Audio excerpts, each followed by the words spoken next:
Some of your dog's strangest behaviors may actually be messages you've been completely missing. Why does your dog sunbathe even when it's incredibly hot?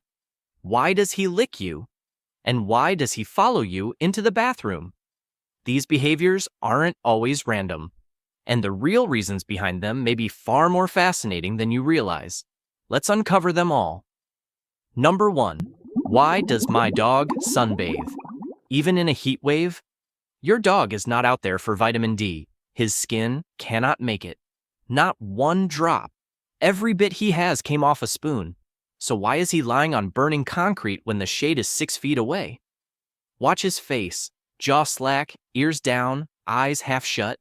That's light hitting his retina and driving serotonin. He's dosing his own mood. It's also setting his clock. Daylight kills melatonin, and killing it now is what makes him sleep at 3 in the morning instead of waking you.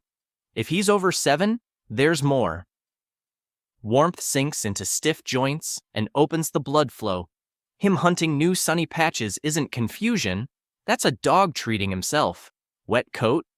He skips the towel and goes straight to the sun. Damp fur against warm skin is where hot spots start. He's shutting that down before it begins. And underneath all of it, something older.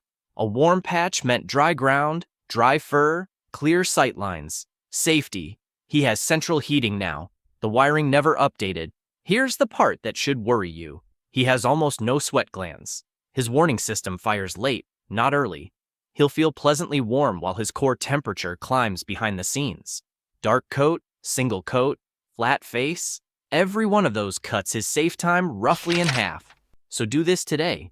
Press the back of your hand flat on that concrete. Hold it 7 seconds.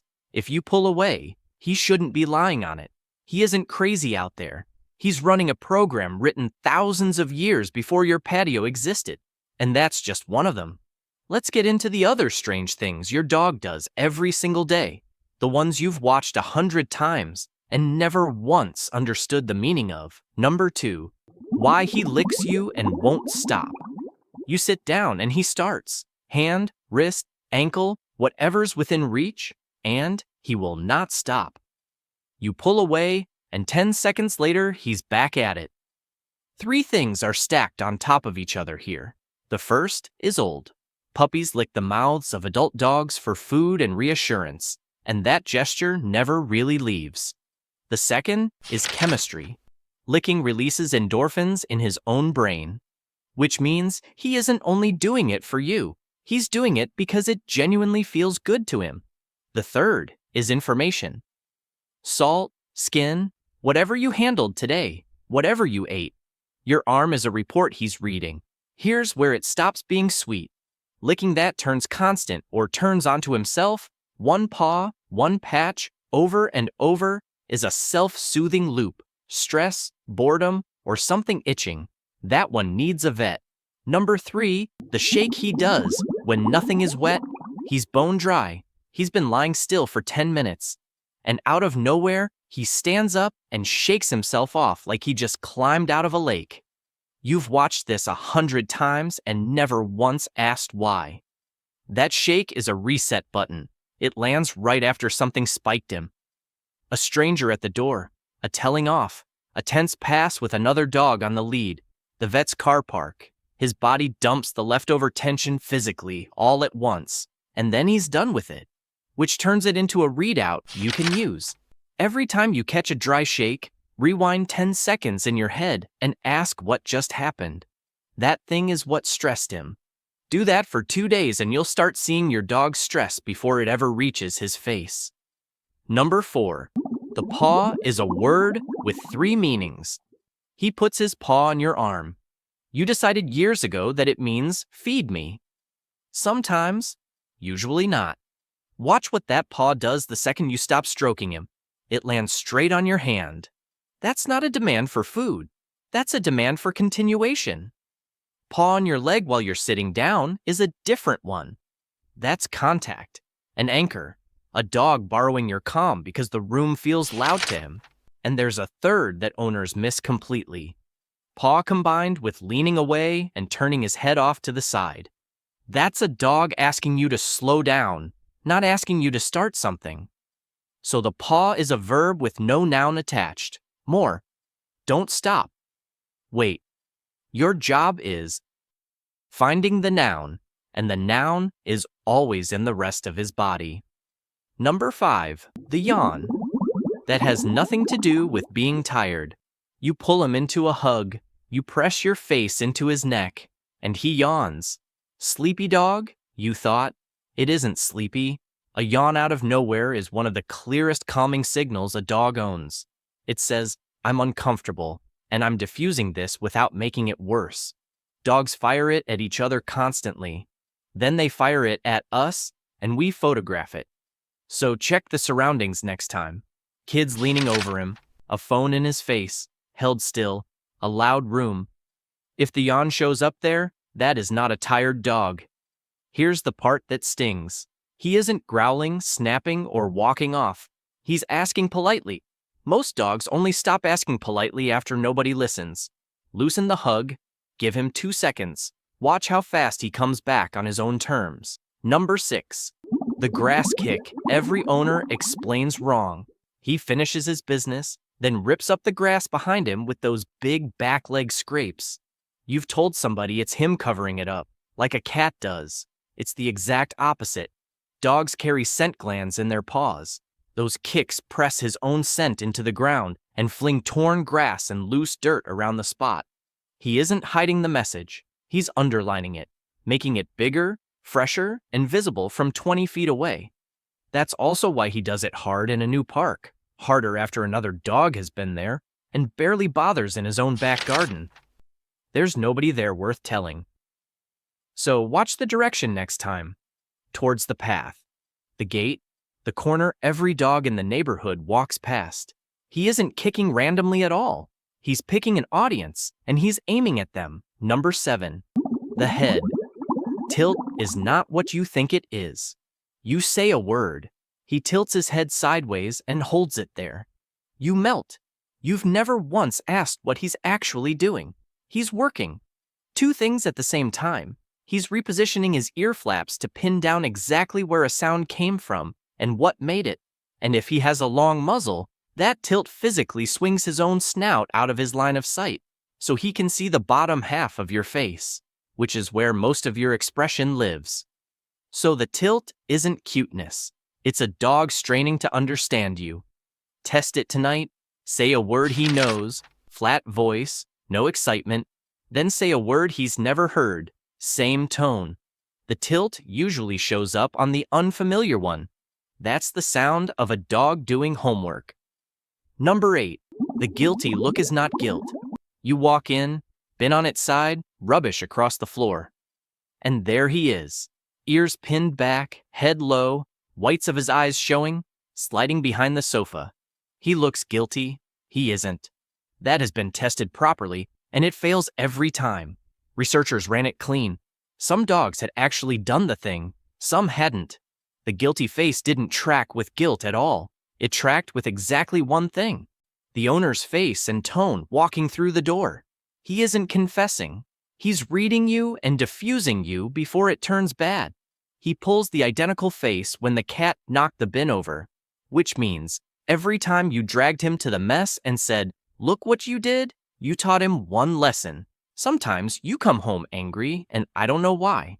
Watch your own face at the door tomorrow, then watch how fast his changes with it. Number 9.